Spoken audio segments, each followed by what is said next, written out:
हमारा द्वितीय खंड प्रथम भाग चतुर्थ अध्याय शीर्षक है वैकुंठम।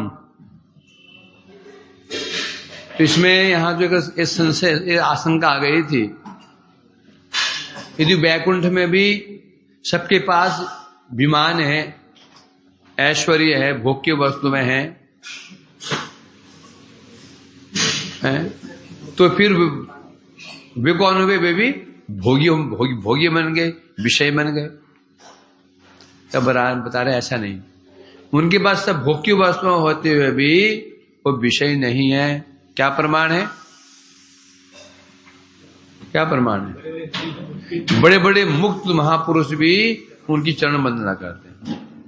तो तात्पर्य क्या हुआ? किसी व्यक्ति को पहचानना हो तो उसको पहचानने की चेष्टा नहीं करनी चाहिए। उसके पास कौन जा रहे हैं, कौन से जुड़े हुए हैं, यदि हम उसको देखकर पहचानने की चेष्टा करेंगे तो धोखा खा सकते हैं। कौन मिल रहा है उससे, कौन नहीं मिल रहा उससे, कौन उसका आदर सम्मान कर रहे हैं, बस तो समझ लो। यदि लग रहा है बड़े भोगी लग रहे हैं, विषय लग रहे हैं, जो इनके पास आते जुड़ते हैं, मिलते जुलते हैं, अच्छे लोग भजनशील हैं, तो समझो जो हम देख रहे हैं वो गलत है? तो बड़े मुक्तार्चितांग्रय, बड़े मुक्त महापुरुष भी उनकी वंदना कर रहे हैं, उन वैकुंठवासियों की, तो भोगी तो नहीं हो सकते। क्योंकि जो मुक्त लोग होते हैं जगत में, वो भोगों से विरक्त होते हैं। तो जो जिसे विरक्त हो उसे स्मरण कैसे कर सकता है? यहां बताएगा था कैसे, वहां कैसे भोग है बताया था, कैसे उनके विमान हैं, कैसे विमानों में वो विचरण करते हैं, करने पर भी सर्वदा क्या करते हैं? शाश्वत गायंती चरितानी। उन जो विमानों में भ्रमण करते हैं, वो विमानों में अपनी प्रतिमाओं के साथ में भ्रमण करते हैं और परस्पर भोग विलास नहीं करते हैं। दोनों आपस में मिलकर के हरि चर्चा करते हैं, कथा कीर्तन करते हैं। क्या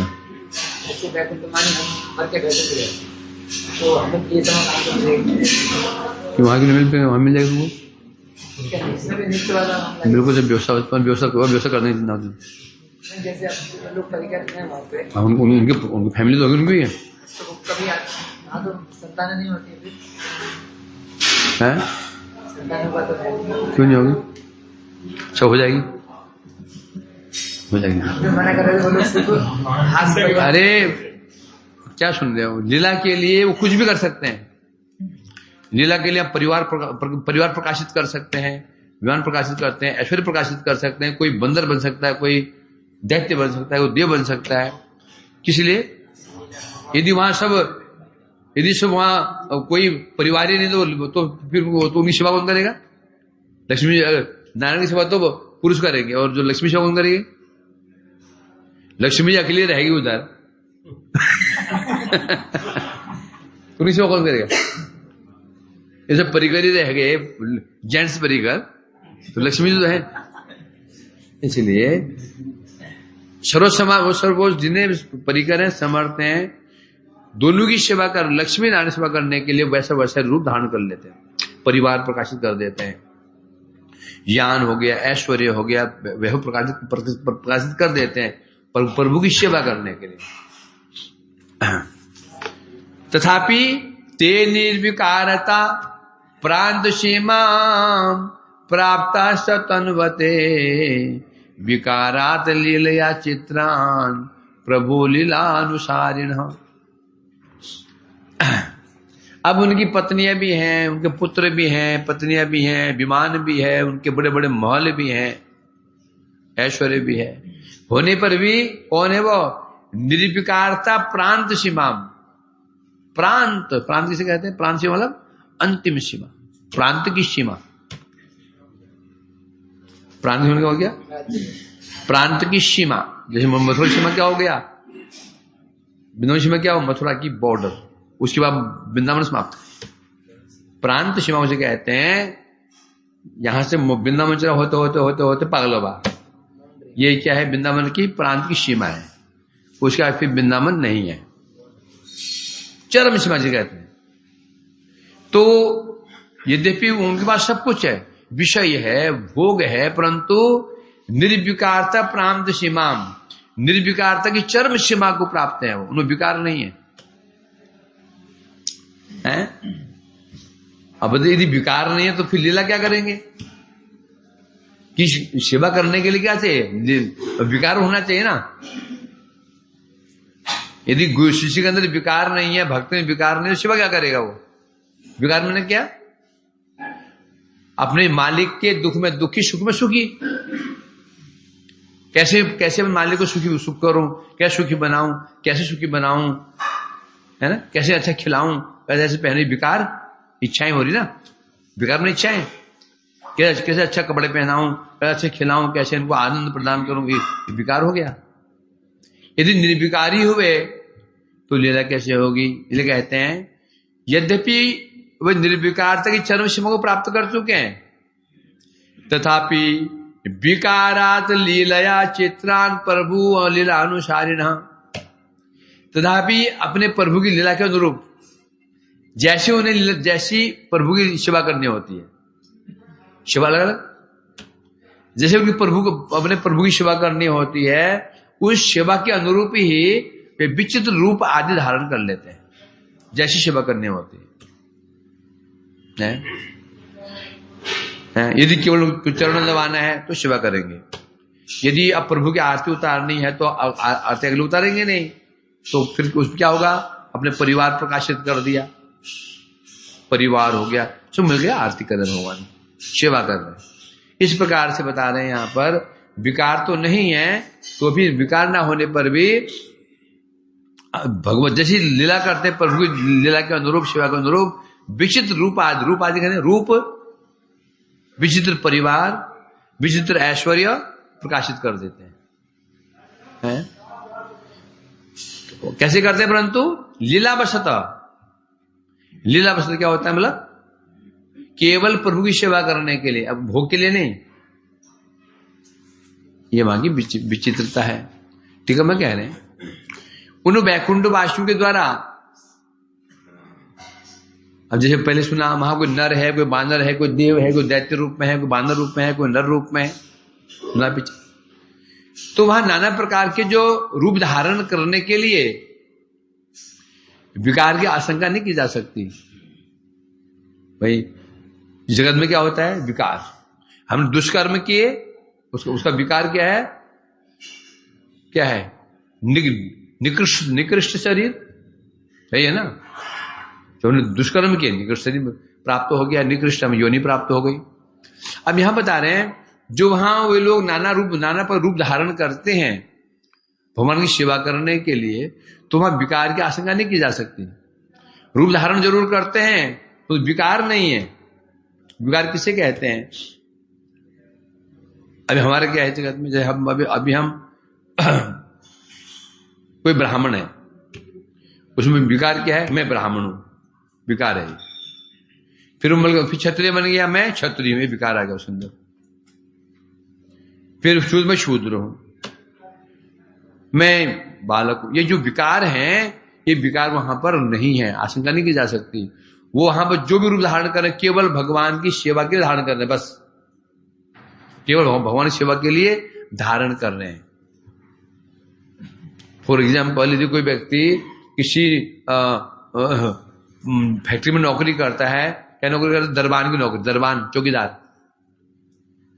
वो चौकीदार नहीं है, वो केवल रुपये प्राप्त करने के लिए वहां वो रोल प्ले कर रहा है। घर में चौकीदार नहीं हो, तो वही सैलरी प्राप्त करनी है, तो वहां 8 घंटे के लिए चौकीदार है। और घर में हर कुछ चौकीदारी मानने लग जाए तो पत्नी बोले चलो गेट में बैठ जाओ, बाहर बैठो गेट पे, है चलेगा? रिश्तेदार बोले ए चौकीदार चलो गेट पे शादी है, बाहर बैठ जा, चौकीदारी कर, चलेगा? ऐसा नहीं। चौकीदार नहीं हो, वो सैलरी ले नहीं कर रहा है। उसी प्रकार से वहां यदि कोई जो लीला कर भी रहा है कि प्रभु सेवा करने के लिए कर रहा है, ना उसकी आसक्ति पुत्र में है, ना परिवार में है, ना आसक्ति धन में, सब निर्विकार। निर्विकार करने से केवल एक ही उनकी भावना है, उनकी आसक्ति केवल भगवान में है बस। इसलिए कह रहे हैं यहां पर तो आशंका अगर उनका परिवार होगा तो उसमें उनकी आसक्ति भी आसक्ति होगी ही, विमान है उसमें आसक्ति होगी, बोले ऐसे बिल्कुल नहीं होगा। क्यों? क्योंकि वो जो रूप धारण कर रहे हैं, ऐश्वर्य प्रकाशित कर रहे हैं, केवल भगवान की सेवा के लिए बस, ये भगवान की सेवा के समझेंगे। यदि अपने स्वार्थ के लिए होगा तो फिर क्या होगा? फिर आसक्ति आ जाएगी उसमें। इस जगत में हम कुछ भी करते हैं वो अपने लिए करते हैं, ऐसा लगता है हम दूसरे के लिए कर रहे हैं, परंतु हो क्या होता है वो किसके लिए? माता पिता पुत्र को बड़ा आदर करता है, लाड़ प्यार करता है, पढ़ाता लिखाता है ना? तो क्यों कर रहा है वो? अब उसकी आसक्ति है कि नहीं? क्या लक्षण है? क्या लक्षण है? पढ़ लिख करके उसने कहा पिताजी डिग्री आप संभालिए, मैं चला गौड़िया मठ में भजन। और पिताजी खुश हो जाते, बेटा डिग्री का असली फल तो यही है, हम संसार पिस रहे हैं बेटा, सुख शांति नहीं, जल रहे हैं संसार में, तू बच निकल। तो समझो वो जो बच्चा वो पिता पुत्र पाल रहा था वो निर्विकारी था, अनासक्त था। यदि गाली बकने लगे तो टुकड़े कर दूंगा 50 लाख खर्च हुआ है, कमा के दे फिर झामर तो ब्याज 50 तो खर्च हुआ और ब्याज जोड़ ले 80 लाख कमा के दे, फिर तू कहां मर, हम पूछेंगे तू चूल्हे में जा। तो समझो ये जो पालन पोषण किया गया, पढ़ाया गया, ये विकारी भाव से किया गया था, है ना? जगत में वैसा ही है। जगत में निर्विकार, जगत में अनासक्त शब्द है ही नहीं है। जगत में अनासक्त शब्द हो ही नहीं सकता। परंतु वैकुंठ में क्या है? सबके सब अनासक्त हैं, सबका एक ही उद्देश्य, भगवान को कैसे प्रसन्न किया जाए, बस परिवार भगवान के लिए। जगत में उदाहरण है भक्तों के, जगत में ऐसे उदाहरण है कि वैसे उदाहरण बन जाते हैं। श्रीवास पंडित जी का एक ही बच्चा, छोटा बच्चा, घर में कीर्तन चल रहा है, महाप्रभु नित्य कीर्तन कर रहे हैं, सब भक्त लोग आनंद उन्मत्त होकर वहां नृत्य कर रहे हैं, अंदर बच्चा मर गया। घर के अंदर स्त्रियां अंदर थी, पुरुष बाहर बैठे होते, तो बच्चा मर गया तो अंदर स्त्रियां रोने लगी, तो उन्हें आभास हुआ श्रीवास जी को घर में कुछ हुआ। अंदर के देखा बच्चा मरा हुआ है, औरतें घेर के रो रही हैं। क्या बोले वो? बच्चा मरा, जन्म लिया अपने कर्म से, मरा अपने कर्म से। अब यदि किसी ने यहां विलाप किया, मेरे प्रभु की आनंद में बाधा पहुंची, तो मैं लड़का तो गया, मैं गंगा जी में छलांग लगा दूंगा, आत्महत्या कर लूंगा। सब चुप हो गए हैं। तो तात्पर्य क्या है? पुत्र में आसक्ति नहीं है उनकी। आसक्ति कहां पर है? भगवान में आसक्ति, इसे कहते हैं। कैसे एग्जाम्पल होते हैं बताया ना, एक वो भक्ता ने अपने बेटे को विष दे दिया। रामानुज जैसी शिष्या थी एक, अपने बेटे को विष दे दिया है। एक स्त्री ने अपने आप को बेच दिया, लक्ष्मी देवी नाम उसका। रामानुज के एक शिष्य थे वरदराज, पत्नी का नाम लक्ष्मी, बहुत ही गरीब थे। एक बार रामानुजाचार्य उस शहर में गए। पहले उनका एक बहुत धनी शिष्य था, उसके पास में गए। उन्होंने कहा जाओ उसको बोलो कि गुरुदेव आए हैं। तो वो शिष्य गया, बहुत देर के बाद वापस आया। बोला क्या हुआ गुरुदेव?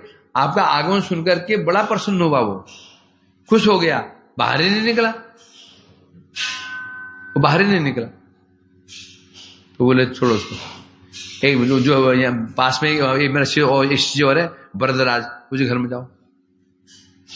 उसे घर में गए तो उसमें वरदराज जब बाहर मजदूरी करते थे, थोड़ा बहुत पैसे कमाते, बाहर काम से गए थे। घर में पत्नी अकेली थी। जब सुना कि शिष्य ने कहा पास में गुरुदेव आए हैं, तो ये सुन करके बड़ी प्रसन्न हुई। जाके उनको लिवा के ले आई अपने घर में। लिवा तो लाई, अकेले नहीं, 10-12 शिष्य 10-12 शिष्य साथ में, शिष्य भी 10-12 है। क्या खिलाए? घर में कुछ भी नहीं हो, तो रोज कमाते थे, रोज खाते थे, कुछ भी नहीं खाने, कुछ नहीं। बड़ी दुखी। आज सुबह के गुरुदेव मेरे घर में आए हैं और मेरे पास कुछ भी सेवा करने के लिए नहीं है। इतने में याद है, नुक्कड़ पर जो बनी है ना, उसकी मेरे प्रति उसकी कुदृष्टि है। उसको आइडिया सूझा आज इस शरीर को बेच करके मैं वो सेवा करूंगी। पहुंच गई। बोले बनी से बोले, लाला जी मुझे पता है आप मुझसे क्या चाहते हैं। मैं आपके साथ एक रात सोऊंगी, एक रात, पर यह है बदले में आपको उससे पहले मुझे कुछ राशन दे दीजिए। मैं गुरुदेव आए हैं। वो तो बड़ा खुश, बोले क्या चाहिए? घी, चावल, दाल, उत्तम कोटि के चावल, घी, भर दिया घर। वो बड़ा आनंद से रसोई बनाई, गुरुजी को खिलाया, शिशु ने खाया और विश्राम कर रहे थे। इतने में पहुंचे शाम को 4-5 बजे करीब वरदराज। जिसे अंदर घुसे देखा गुरु भाई लोग, घर में गुरु भाई लोग आए में, और जो गुरुदेव भी विश्राम कर रहे हैं। बड़े आनंदित, दुखी हो गए, इतने गुरुदेव आए तो सब भूखे बैठे होंगे।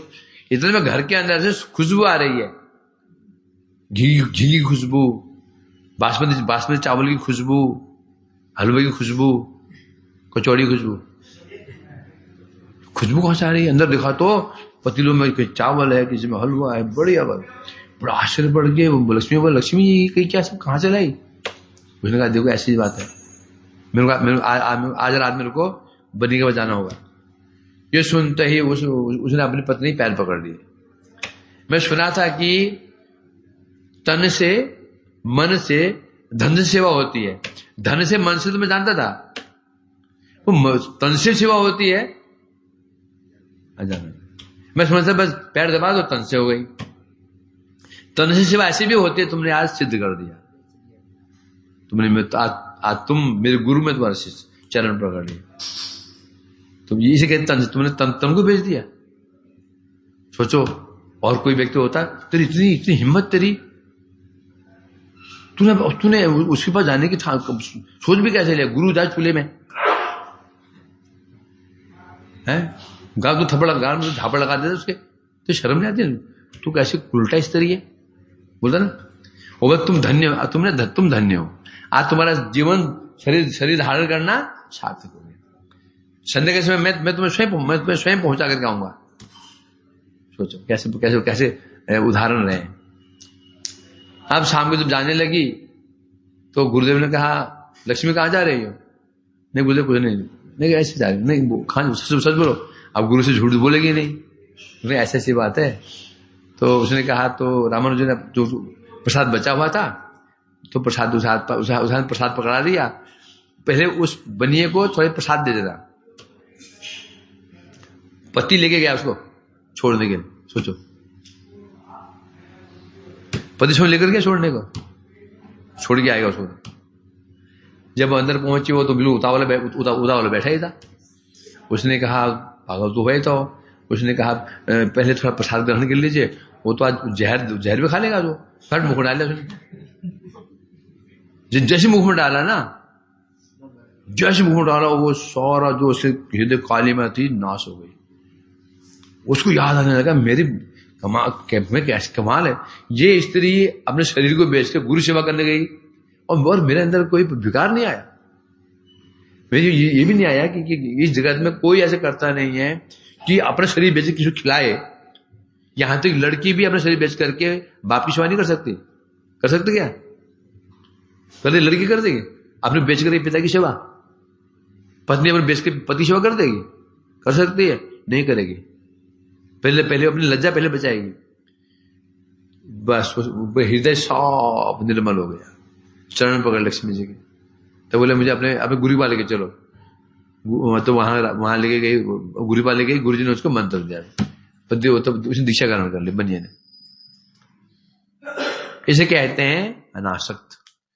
ना उसकी देह में आसक्ति है, ना वरदराज की लक्ष्मी में आसक्ति है। तो लक्ष्मी में आसक्ति नहीं हुई इसकी यार। क्या पांडवों की द्रौपदी में आसक्ति थी? बिल्कुल नहीं थी। क्या द्रौपदी पांडवों में आसक्ति थी? बिल्कुल नहीं थी। ना पांडवों की द्रौपदी में आसक्ति थी, ना द्रौपदी पांडवों में आसक्ति थी। उल्टी बात करते हैं।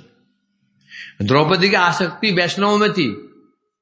मेरे 5 पांडव मेरे प्रभु के भक्त हैं, इसलिए आसक्ति थी कि मेरे प्रभु के भक्त हैं ये। और पांडवों की आसक्ति द्रौपदी में क्यों थी? हमारे प्रभु की सेविका है, हमारे प्रभु को सखी कहते हैं, इसलिए आसक्ति थी। तो ये आसक्ति क्या है? या इसमें ये अपना स्वार्थ इसमें नहीं है। ये आसक्ति, इसको आसक्ति नहीं कहते हैं। ये भी भक्ति ही है। परंतु यदि मेरी पत्नी है इसलिए प्रेम करता हूं उसको, फिर ये मोह, ये जड़ मोह है, स्वार्थ है। तो इसलिए वैकुंठ में जितने भी भगवान भक्त होते हैं उनकी आसक्ति केवल भगवान से होती, बस परस्पर नहीं है। सबका एक ही लक्ष्य होता है भगवान, इसलिए झगड़े झंझट नहीं होते हैं। मठ में गुरु जी के कई शिष्य होते हैं, 20, 20, 40, 50, 100 शिष्य हो सकते हैं। सबका उद्देश्य क्या होता है? गुरु सेवा। तो परस्पर झंझट झगड़े नहीं होते हैं, समझे क्या? नहीं, कोई चिड़ता नहीं, ईर्ष्या नहीं होती। क्यों नहीं होती है? जानते हैं वो गुरु सेवा कर रहा है, और तो वो गुरु सेवा कर रहा है, गुरु से संतुष्ट है, गुरु की सेवा कर रहा है, तो ईर्ष्या कहां से होगी?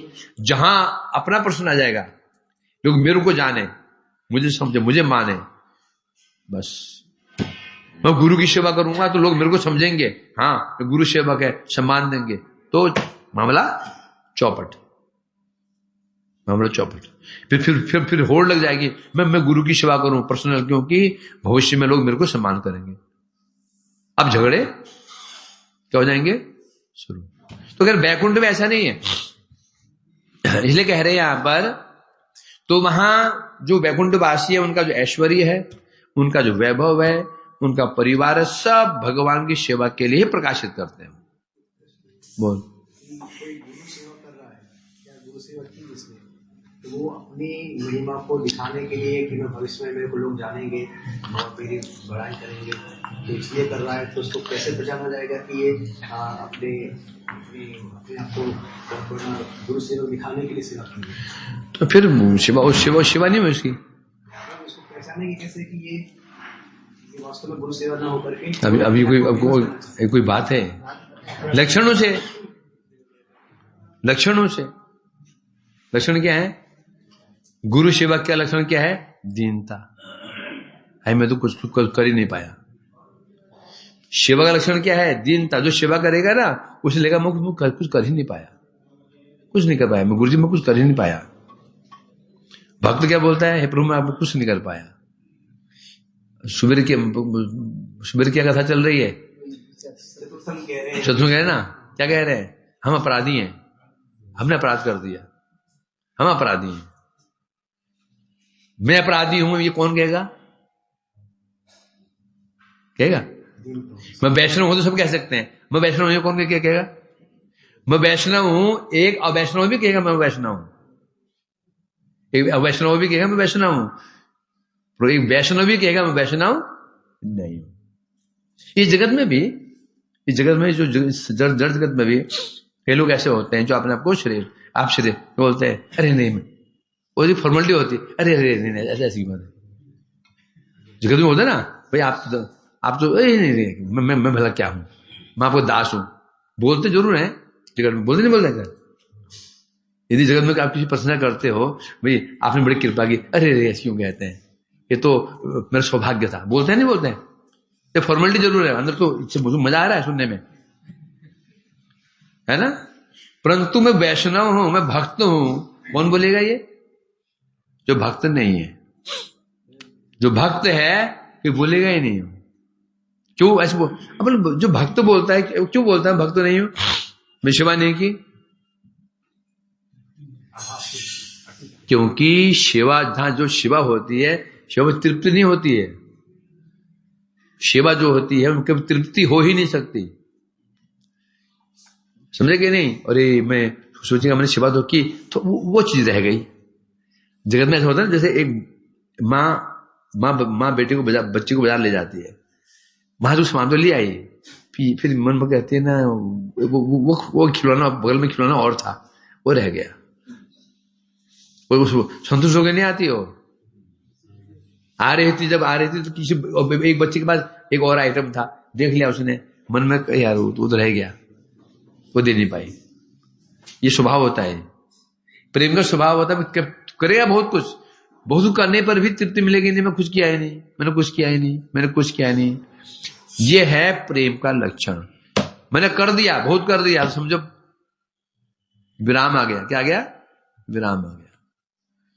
प्रेम में तृप्ति के भी नहीं, प्रेम का लक्षण में तृप्ति होगी ही नहीं। जितना प्रेम करेगा और कम, मैंने कुछ किया ही नहीं, मैं कुछ किया ही नहीं, होगा।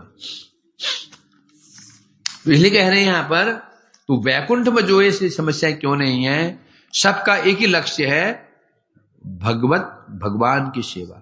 उनके साथ झगड़े ही नहीं बिल्कुल। इसलिए कह रहे हैं यहां पर, अतस्ति अन्योन्यमेकत्वं गतापि पृथक विधा तत्स्थानम सविमानोघ तत्रत्तम सर्वमिदृशम। इसलिए वैकुंठ में सब समान है, वैकुंठ में सब समान है, बाह्य रूप में सब समान है, पर होने पर भी पृथक रूप में प्रतीत होते हैं। जगत में ऐसे प्रतीत होते हैं ना, भाई सभी इंजीनियर हैं, सब इंजीनियर तो हैं, सब समान होते हैं क्या? कंपनी सब समान होते हैं क्या? नहीं होते। क्यों? कंपनी के काम के अनुसार उनको अलग अलग विभाग सौंप दिए जाते हैं। ऐसे होता होगा क्या? अभी ऐसे नहीं होता क्या? ऐसा सब एक ही काम करते हैं, सब एक कॉलेज से पढ़े तो सबको एक काम दे देंगे, सब एक काम करो, ऐसा होता है? मैं क्या नहीं कभी, ऐसा होता है क्या? क्या होता है फिर? प्रोग्राम अलग देते हैं, तुम तो प्रोग्राम करो, तो ये प्रोग्राम करो, तुम करते ना ऐसा हैं, दे देते हैं। परंतु तत्व सब समान है, सबने एक ही कॉलेज है, सब एक ही समान है, तुमने एक ही डिग्री प्राप्त की है, सब इंजीनियर हैं। परंतु होने पर भी वहां पर भी क्या है? पृथकता है। ऐसा भी काम करेंगे तो फैक्ट्री से कंपनी चलेगी कैसे? उसी प्रकार से वैकुंठ में क्या होता है, सब समान है, सब सर्वसमर्थ है, सब सर्वसमर्थ है। होने पर भी कैसे लगता है जैसे सब अलग अलग है। किसका वैभव कम है, किसका वैभव ज्यादा है, हैं? तो इसलिए कह रहे हैं प्रतीत होते हैं, पर होने पर भी सब समान है, होने पर भी सब समान है। समान क्यों है? समान क्यों है? समान क्यों है? क्यों सबका लक्ष्य वास्तव में क्या है? भगवान की सेवा। उदाहरण दिया ना, तीन अरबपति लोग हैं, एक अपनी एक करोड़ की गाड़ी में गया ये अनुष्ठान में, कोई सोचा चलो साइकिलिंग करके जाते हैं, साइकिल में जा रहा है, साइकिल चला रहा है, और एक व्यक्ति बाइक में जा रहा है। वहां पे आप लोग जानते हैं तीनों अरबपति हैं, क्या उन भेद बुद्धि करेंगे? हैं? करें? आपस में क्या झगड़ा होगा? नहीं। जो गाड़ी में क्या वो जानता है ये साइकिल वाला भी मेरे जैसा ही है, आया साइकिल में जरूर है, ये भी ऐसा ही है, परंतु गए अलग अलग। उसी प्रकार से वैकुंठ में सब समान है कि शक्ति किसी कम नहीं है, परंतु होने पर भी जैसे उन्हें सेवा दी जाती है, जैसे उनकी सेवा होती है, सेवा के अनुरूप ही अपनी शक्ति को प्रकाशित करते हैं। शक्ति तो बराबर है, जैसे व्यक्ति के अंदर शक्ति है, एक क्विंटल आटा उठा सकता है? अब उठाना है 10 किलो का बोरा उठाना है, अब उसमें ताकत कितनी लगाएगा वो उठाने के लिए? 10 किलो ताकत कितनी? एक क्विंटल उठाने की, तो उसमें ताकत कितनी लगाएगा वो? बोले तुम्हें इतनी ताकत है? हम तो सुना तुम एक क्विंटल उठा सकते हो, इतनी ताकत बस। अरे वो जरूरत नहीं थी, वो क्या करेगा वो? तो जैसी जैसी सेवा करनी होती है उसके अनुरूप अपना ऐश्वर्य प्रकाशित करते हैं, और मेन लक्ष्य क्या होता है? भगवान की संतुष्टि। इसलिए आपस में वैर भाव नहीं रहता, माशरे नहीं रहता। इसलिए कह रहे हैं यहां पर, उसी प्रकार जैसे वहां के वैकुंठ निवासी जो रहने वाले लोग हैं वो सब समान होने पर भी उनमें कुछ पृथकता दिखी जाती है, उसी प्रकार का वो जो स्थान है वैकुंठ है, और वैकुंठ में जो उन लोगों के विमान हैं, उनके महल हैं, सबके महल हैं, उनमें भी कुछ अंतर है। किसका महल उन्नत कोटि का है, किसका कम उन्नत कोटि का है, किसका यान उन्नत कोटि का है, किसका उन्नत कोटि का नहीं है, दिखा जा रहा है। होने पर भी स्वरूपतः सब के सब कैसे हैं, ब्रह्म घन स्वरूप है। सब के सब कौन है, ब्रह्म घन स्वरूप है, अर्थात सर्वसमर्थ है। किसी के अंदर कोई भी जड़ नहीं है, सब चिन्मय है। इसलिए बता रहे हैं, होने पर भी लीला के लिए अलग अलग रूप धारण कर लेते हैं। लीला मतलब सेवा करने के लिए रूप धारण कर लेते हैं, है ना। अब कोई मठ में देखते हैं ना, जब कोई व्यक्ति जब पूजा करता, पुजारी होके शाम नहा धो के पूजा करने जाता है। अब मठ में अकेले ही है वो। अब जब झाड़ू घर में जब बाहर झाड़ू लगाता है, कोई है नहीं मठ में, तो फिर क्या पहनता वो गमछा पहन लेता है। झाड़ू आदमी गमछा पहन लेता है, तो क्या बोलेंगे, इसी महिमा कम हो गई? बोले क्यों नहीं, पुजारी है वो। अब सेवा झाड़ू की सेवा करने थोड़ी हो तिलक करके और सज झाड़ू लगाएगा। तो जैसी सेवा करनी पड़ती है उसके अनुरूप ही वेशभूषा धारण करनी पड़ती है। तो इसलिए कह रहे हैं यहां पर, इसलिए सिद्ध हो गया वैकुंठ निवासी समान होने पर भी उनमें कुछ तारतम्य देखा जा रहा है। तारतम्य दिखने पर भी सब समान ही है दोनों। इसलिए टीका में कह रहे हैं, प्रभु की लीला का अनुसरण करने के लिए जैसी भगवान को जैसी लीला करनी होती है, तो लीलाओं में उनकी सहायता करने के लिए वैकुंठवासी भी वैसे ही स्वरूप धारण कर लेते हैं, है ना। गुरुजी ने कहा भी चलो आज गुंडीचा मंदिर में आयोजन करते हैं। गुरुजी ने गमछा पहन लिया, तो और लोग क्या करेंगे, सब भी अच्छे मुड़ तो बता के गमछा पहन के मैदान में उतर जाएंगे नीचे, झाड़ू हाथ में लेकर के। क्यों सेवा के अनुरूप गुरुजी ने जो सेवा दे रखी है, सेवा झाड़ू पोछ के सेवा है। अब गुरुजी लीला कर रहे हैं, मंदिर में आयोजन लीला कर रहे हैं, तो सेवा क्या करेंगे, वो भी वैसा ही रूप धारण कर लेंगे। झाड़ू हाथ में लेकर गमछा पहन कर उतराएंगे मैदान में नीचे, मंदिर उतराएंगे झाड़ू करने के लिए, है ना। वैसे भगवान को जैसी लीला करनी होती है, तो उन लीलाओं में सेवा करने के लिए वो सेवक भी वैसे स्वरूप धारण कर लेते हैं, सब अपनी इच्छा से। मतलब बाध्य नहीं है, इस जगत में बाध्य है। हम दुष्कर्म किए, उसके फलस्वरूप में शूद्र होने के लिए, भंगी होने के लिए बाध्य है। कोई ब्राह्मण होने के लिए बाध्य है, चाहो ना चाहो ब्राह्मण बनना पड़ेगा। चाहो ना चाहो यदि मैंने दुष्कर्म किया तो मुझे निकृष्ट योनि प्राप्त, नीच योनि में जाना पड़ेगा। चाहो ना चाहो मुझे भीखमंगा बनना ही पड़ जाएगा, चाहो ना चाहो, यदि मेरे दुष्कर्म ऐसे हैं तो।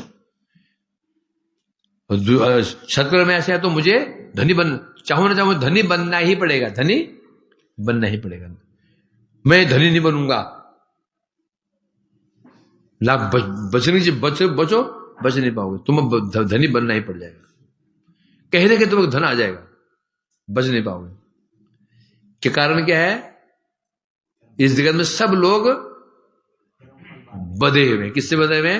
कर्म से बधे हुए, बाध्य हैं, है ना। इसलिए कोई नीचा है, कोई ऊंचा है, कोई भीखमंगा है, कोई धनी और कोई और धनिक है, कोई लूला, कोई सुंदर।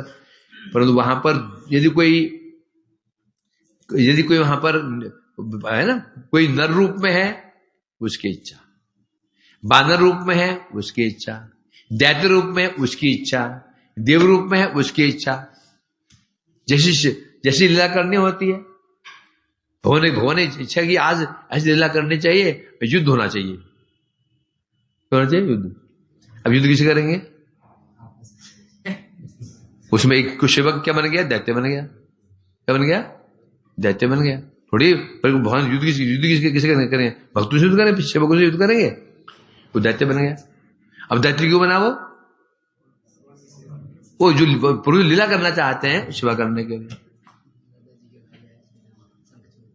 है ना, इसीलिए बता रहे हैं यहां पर। तो यहां पर यहां कहा जा रहा है, अब चाहे हमारा देव हो, चाहे देव रूप हो, बानर रूप हो, नर रूप हो, सबके सब कौन है, सच्चिदानंद स्वरूप। सब सच्चिदानंद स्वरूप, कोई भी जड़ स्वरूप नहीं है। देव है सच्चिदानंद, दैत्य बच्चों शांत जाओ, राजा वो देख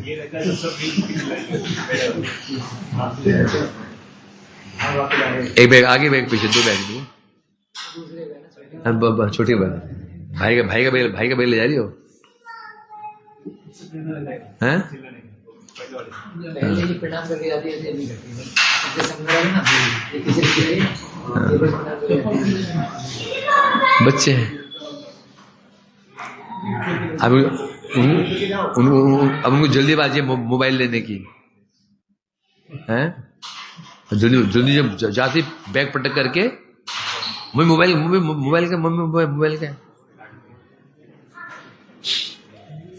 तो पीछे जाओ, दो ये करने वाले बैग पटक करके मोबाइल। और माता पिता में सोचे चलो शांति रहती है, मोबाइल ले लो। मोबाइल एक काम में ऐसा कर दिया। पहले कभी दिल्ली जाता था ना, तो पूरे यहां से दिल्ली तक बस में मेरे 3-4 माला होती थी, बगर करते थे। हमें कुछ दिन पहले, 2-3 साल पहले मैं बैठा वो मेट्रो में इंद्रप्रस्थ स्टेशन से, जब फिर 16 माला हो गई। बोला क्यों, सब शांत लगे हुए, कोई शांत। क्या भगवान ने बड़े कृपा, मैं भगवान को कुछ और तो उन्नत और कुछ दे दो, जिससे कि हमें शांति भजन साधन कर सके। फिर आते समय वहां से फिर ट्रेन से आया फैजाबाद से, और ट्रेन में सब शांत, कोई शांत, सब लगे अपने मोबाइल में, कोई चूचा नहीं। वाह भाई, नमस्तुभ्यम वैज्ञानिक कहा है, मोबाइल आविष्कारार्थम नमस्तुभ्यम वैज्ञानिक कहा। हमारे लिए लाभ है, तो इसलिए कह रहे हैं यहां पर। तो चाहे वो कोई रूप धारण करें, कोई बानर रूप धारण कर ले, कोई दैत्य रूप धारण कर, सबके सब सच्चिदानंदमय है, भगवान के समान ही है। भगवान सच्चिदानंदमय है, उनके सेवक भी सच्चिदानंदमय है। वे जिस रूप में अवस्थान करते हैं, जिस रूप में, जिस स्थान पर, जिस विमान में, यहां तक कि जितनी उनकी वस्तुएं होती हैं सब चिन्मय वस्तु होती, सब सच्चिदानंद में। उनके विमान, उनके घर, उनके परिवार के लोग, जो वस्तुएं उनके पास रहती हैं सब चिन्मय वस्तु में। मतलब ये है, वैकुंठ में जड़ वस्तु हो ही नहीं। जड़ वस्तु मीन्स नाशवान वस्तु, नाशवान वस्तु वहां हो ही नहीं सकती। जो वस्तु है वो नित्य। वैकुंठ में केवल एक काल होता है, वर्तमान काल। इस जगह में 3 काल होते हैं, वहां तो काल है ही नहीं ना। काल दूसरे जगह में होते हैं 3 काल, भूत, भविष्य और वर्तमान। बस वहां केवल वर्तमान काल, बस जैसा है वैसा ही वर्तमान काल। इस जगत में क्या है, भूतकाल पर चला गया, भविष्य आने वाला है, इसलिए वहां पर विकार नहीं है। जो वस्तु जैसी है वैसी है। कब से है, जब से तब से है। कब से ऐसी है, जब से है। अब जब से कब से हो, तब से है। कोई अंत ही नहीं है। तो एक समान है वहां पर। ये नहीं कि उनके विमान में जंग लग गया, पुराने हो गए, मेंटेनेंस के लिए भेजो नोएडा, ना उनके घर टूटते हैं, घर पुराने हो गए, पेंटिंग कराना है, रंग रोगन कराना है ना, ना वो बूढ़े होते हैं, ना उनके कपड़े फट जाते हैं, जैसे हैं वैसे। उम्र भी जैसी जैसी उम्र थी उनकी, सबकी उम्र कितनी है? सबकी आयु 16 साल, न कम न ज्यादा, सब भगवान जैसे हैं उसी उम्र के उनके सेवक भी हैं। अरे तो जब जन्मे होंगे तब तो छोटे होंगे? नहीं, जब से जन्मे तब से इतने बड़े हैं। अकुल में सिद्धांत है ये, यहां बैठकर अब हम कल्पना नहीं कर सकते। जब तुम में से कोई पहुंच जाएगा तो वहां से व्हाट्सएप करना, या ऐसा है वो वीडियो, या ऐसा है, ऐसा है, वैसा है, ऐसा है, हमारे लिए। तुम्हें जो पहले पहुंचेगा व्हाट्सएप कर, पहुंच गया तो चांस तो कमी लग रहे हैं, चांस तो नीचे के चांस लग रहे हैं, नीचे वाले हो गया, नरक के तो चांस लग रहे हैं, सही नहीं? तो ये कह रहे हैं अमर, तो सिद्ध हो गया यदि सब सच्चिदानंदमयी हैं तो वैकुंठवासियों में एक की है, क्या है? समानता है। बस लीला के अनुसार वे अपने ऐश्वर्य आदि प्रकाशित कर लेते हैं, परंतु सब समान ही है। इसलिए कोई छोटा नहीं है, कोई बड़ा नहीं है, इसलिए मात्सर्य इस आदि दोष वहां पर है ही नहीं। कदाचित स्वर्ण रत्नादिमयम तत्प्रतीयते, कदाचित गणिभो चंद्र ज्योत्सनेव कखटी। कदाचित स्वर्ण रत्न आदिमयम तत्प्रतीयते, कभी कभी वो जो वैकुंठ है कैसे प्रतीत होता है? स्वर्ण रत्न आदिमय, वह जितनी वस्तुएं सब कैसे बनी हुई, कैसे हैं? स्वर्ण जटित, वृक्ष हैं स्वर्ण के, भूमि स्वर्ण की, रत्नों की, है ना? गोविंद स्तोत्र गाते हैं, चिंतामणि प्रकर सदमसु कल वृक्ष। क्या बता रहे हैं? वहां कैसा है? सदमसु, जितने भवन किसके बने हुए हैं? चिंतामणि प्रकर, चिंतामणियों से वहां ये भवन जो ईंट पत्थर से नहीं बने हुए हैं, किसे बने हुए हैं? चिंतामणि प्रकर सदमसु। वहां जो भवन किसके हैं? चिंतामणि। और जमीन किसकी है? ये पत्थर के नहीं है, जमीन किसी बनी हुई है? चिंतामणियों की। जमीन चिंतामणिमय है, भवन चिंतामणि। तो बोल तो पैरों में चुभेंगे वो चिंतामणि, मणि जैसे मणि बीत जाए चलो उसके ऊपर भी कठोर, मणि को कठोर होती है तो काफी कष्ट होता होगा, है? ऐसा होता होगा क्या? जब देखो सीधी बात, जो ब्रजमंडल है, ब्रज में है, जब जंगल है तो वहां कांटे भी तो होंगे या नहीं होंगे? तुम्हें कुछ चुभते नहीं कांटे का? नहीं, कांटे भी क्या बन जाएंगे? नरम हो जाएंगे। जैसी लीला करने भगवान वैसे बन जाएंगे, यानी कि चुमे काटने का कांटे भी नरम हो जाएंगे, कोमल हो जाएंगे, उनके लिए रहेंगे सब। ये काम भी काम, सांप भी रहेंगे। वही लीला चले ना, क्योंकि ब्रज में सांप नहीं थे क्या? भालू शेर नहीं थे ना? शेर तो थे, बाघ भी थे, परंतु सब क्या होंगे? भगवान की सेवा के अनुकूल, लीला के अनुकूल। यदि नहीं होंगे फिर लीला ही नहीं होगी, ये कह रहे हैं यहां पर। तो इसलिए कभी कभी वो जो वैकुंठ स्थान है कैसा लगता है? स्वर्णमय रत्नमय, चारों ओर भवन रत्न के बने हुए, वृक्ष के जड़ रत्न के, नाना रत्न निबद्ध मिलु बिटपो वृंदावन। क्या बताया? नाना रत्न निबद्ध मूल बिटपो, वृक्ष के जड़, जब वृक्ष जड़ हैं किसके जटित हैं? रत्नों से। मूल जो जड़ वृक्ष के हैं वो रत्नों से जटित हैं। काले वृक्ष है, सोचो, बोलेंगे तो नकली होगा फिर तो। ऐसा है क्या? नहीं। इसलिए कह रहे हैं यहां पर। और कभी कभी तो कैसा? स्वर्ण रत्न आदिमय, और कभी कभी कैसे प्रतीत होता है? घनीभूत चंद्र ज्योत्सनेव, चंद्र ज्योत्सना, ज्योत्सना चांदनी। चंद्र की चांदनी कैसे होती है? श्वेत। चांदनी कैसे होती है? श्वेत होती है। कभी ऐसे लगता है कि वैकुंठ कैसा है? स्वर्णमय। कभी लगता है ज्योत्सनामय, चांदनी में ज्योत्सनामय, सफेद। कभी ऐसा लगता है कि पूरा जो वैकुंठ कैसा है? सफेद चूने के जैसा, जो प्रकाश में सब चूना, मतलब सब जो बने हुए चूने के बने हुए, सफेद सफेद सफेद। कभी ऐसा लगता है सब किससे बने हुए हैं? स्वर्णमय। कभी कभी ऐसा इन्हें बता रहे हैं यहां पर, मतलब वहां के विमान, वहां के भवन, वहां के वृक्ष, वहां के जो और जो वस्तु में थी, ऐसे लगता कभी कभी मानो सोने के बने हुए हैं।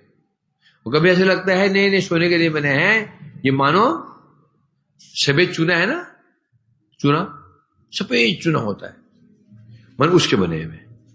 जो चांदनी होती है वो श्वेत, चांदनी वाली श्वेत होती है, दिखती नहीं, श्वेत होती है चांदनी।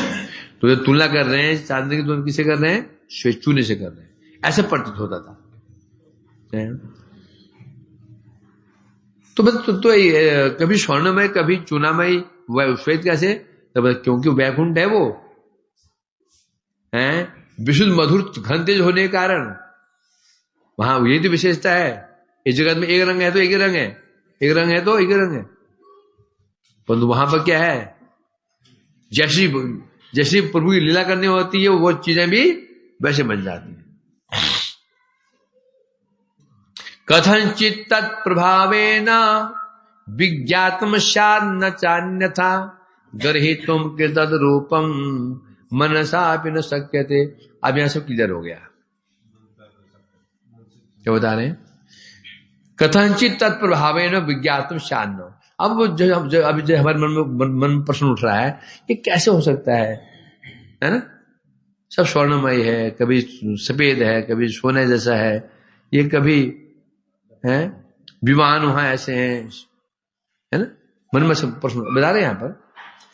वास्तव में अब यहां पर कंक्लूजन दे रहे हैं, तत्प्रभावेन विज्ञातम कथंचित गृहीतुम। अब वैकुंठ कैसा है? वैकुंठ कैसा है? वहां रहने वाले कैसे हैं? वहां उनका स्वभाव कैसा है? वस्तु में कैसी है? उनका रंग कैसा है? केवल तत्प्रभाव, तत् कहने से वैकुंठ पति श्री भगवान है, विज्ञापन उनकी कृपा से ही, गृहीतुम विज्ञातुम, उनके अनुग्रह से ही, कृपा से ही समझ सकते हैं कि वैकुंठ कैसा है? न अन्यथा, इसके अलावा कोई उपाय नहीं। और लाख बुद्धिमान हो, वेद पढ़ लिए, वेदांत पढ़ लिए, उपनिषद पढ़ लिए, पूरा वैकुंठ का स्वरूप याद हो गया उसको, स्वरूप वैकुंठवासी को ये लक्षण जान गया। लक्षण जानने के बाद भी समझ नहीं पाएगा। लक्षण तो जानते क्या, ऐसा होता है, ऐसा होता है, ऐसा होता है, तो हो जाएगा। अरे वो छोड़ दो, जगत में संभव नहीं है। सामान्य रसगुल्ला होता है, जान तो सकते हो, वो सफेद होता है, नरम नरम होता है, रसीला होता है, जान गए रसगुल्ला अनुभव हो गया। जब तक कोई तुम्हें रसगुल्ला ना खिला दे तब तक रसगुल्ला कैसा होता है समझ नहीं पाएंगे, कल्पना करते रहेंगे। शुद्ध होता है, गोला गोला होता है, गुलगुला होता है। जब जड़ जगत की वस्तुओं को हम अपने प्रयास से समझ नहीं पा रहे हैं, जान गए हैं छेने का बनता है, दूध को फाड़ते हैं, छेने बनता है, छेने का बनता है, फिर उसको चाशनी में डुबोते हैं, पूरी प्रक्रिया समझ आएगी। और बना भी रहे उसको बना भी दिया, परंतु बनाने पर भी क्या अनुभव हो जाएगा रसगुल्ला कैसा है, जब तक चखना लें उसको। तो यहां जब सामान्य जड़ जगत की वस्तु को समझ नहीं पा रहे, वस्तु कैसी है, तो वो तो वैकुंठ है। तो कह रहे हैं कथनचित, हाँ कथनचित मतलब है उनकी कृपा के प्रभाव से ही, किनकी कृपा, वैकुंठ पति श्री भगवान है, उनकी कृपा से ही ज्ञात हो सकता है कि वैकुंठ का स्वरूप कैसा है, रहने वाले कैसे हैं, वहां के भवन कैसे हैं, विमान कैसे हैं। वे हम सोच रहे हैं उनका विमान कैसा होगा, जो एरोप्लेन होते हैं इंडिगो जैसा, नहीं उसको किंगफिशर जैसा होगा, एयर इंडिया इंजन वाला, या उड़ रहे सामने उड़ता ना लोग, ग्लाइडर ऐसे होते होंगे। इसके ऊपर हम बताओ कोई उपाय सोचने का, क्या सोच सकते हैं? वहां विमान होते हैं, अब क्या सोचोगे? क्या क्या क्या कल्पना कर सकते हो? हमने ये हम देखा है कल्पना, हाँ भाई एयर इंडिया होगा, किंग्स ये सोचो क्या बड़ा सा विमान होगा, उसके अंदर बैठने की आराम सो भी सकते हैं, ऐसे विमान है, प्राइवेट जो विमान होते हैं, चार्टर्ड विमान होते हैं, ऐसे होता होगा, सोचेंगे ना? इस ऊपर क्या सोच सकते हैं? ना हंस लगा हुआ, रावण उड़ता हुआ, बस कल्पना कर लिया। सोच सकते हैं? नहीं सोच सकते हैं। क्यों नहीं सोच सकते हैं? क्यों हम कल्पना कर सकते हैं बस। अब एक ही उपाय है, जब वहां जाएंगे, देखेंगे, बैठेंगे, देखने में काम चलेगा। जब तुम पहुंच जाओगे, ये तुम्हारे ये विमान तुम्हारा, तो जब बैठेंगे उसके ऊपर तो अच्छा ऐसा था, ऐसा है, वो कैसे होगा? तत्प्रभावेन विज्ञातम किल तद्रूप मनसा भी शक्य थे। नहीं तो मन से तो कल्पना नहीं कर सकते हैं, मनसापी, मन से तो हम सोच ही नहीं सकते हैं वो वैकुंठ कैसा है। करेंगे तो कल्पना, कोरी कल्पना मात्र हो जाएगी वो। मन से सोचना मतलब क्या होगा? नहीं, न सोचना अच्छा है, बल्कि आधा अधूरे ज्ञान के वजह ज्ञान ना होना ही। क्या देख रहे हैं? विमान देख रहे हैं, कोई विशेष जानकारी नहीं है। क्या बोला मैं? आधे अधूरे ज्ञान के अपेक्षा ज्ञान ना होना अच्छा होता है, समझा कि नहीं? ज्ञान ना हो बुरी बात नहीं है, आधा ज्ञान होना खतरनाक है। ये बात हम पर लागू हो जाती है। ये तो शास्त्र ज्ञान नहीं, कोई बड़ी बात नहीं। शास्त्र आधा ज्ञान होना क्या होता है? हानिकारक हो जाता है। व्यक्ति मरेगा और मारेगा, ज्ञान आधा है, मरेगा और मारेगा। और अभिमन्यु क्या हुआ था? ज्ञान नहीं होता, अंदर जाता ही नहीं, तो ज्ञान आधा ज्ञान था, चले तो गए। यदि भगवान की इच्छा है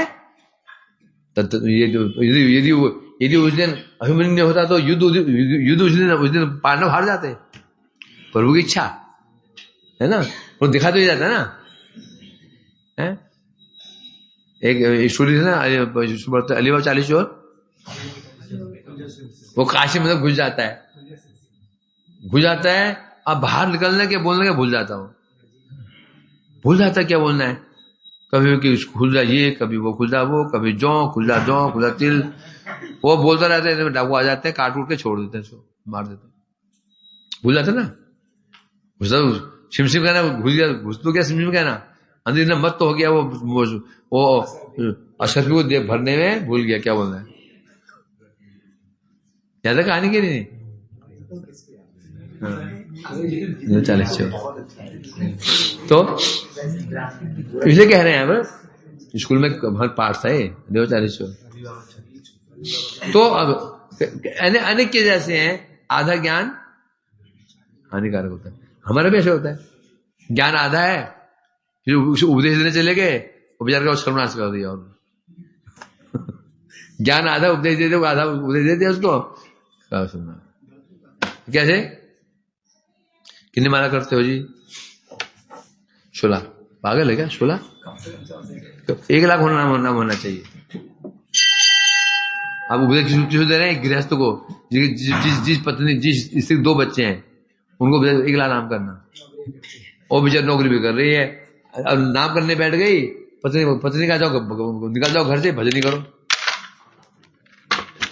बच्चों को मैं देख लूंगा, तुम जाओ भजन करो, निकाल दे घर से। मतलब क्या? अधूरा ज्ञान है। उपदेश भी हर विषय में डॉक्टर ही है, डॉक्टर है, आधा ज्ञान है, पेट फाड़ना जानता है, सीना नहीं जानता है? हरे कृष्णा कृष्णा हरे राम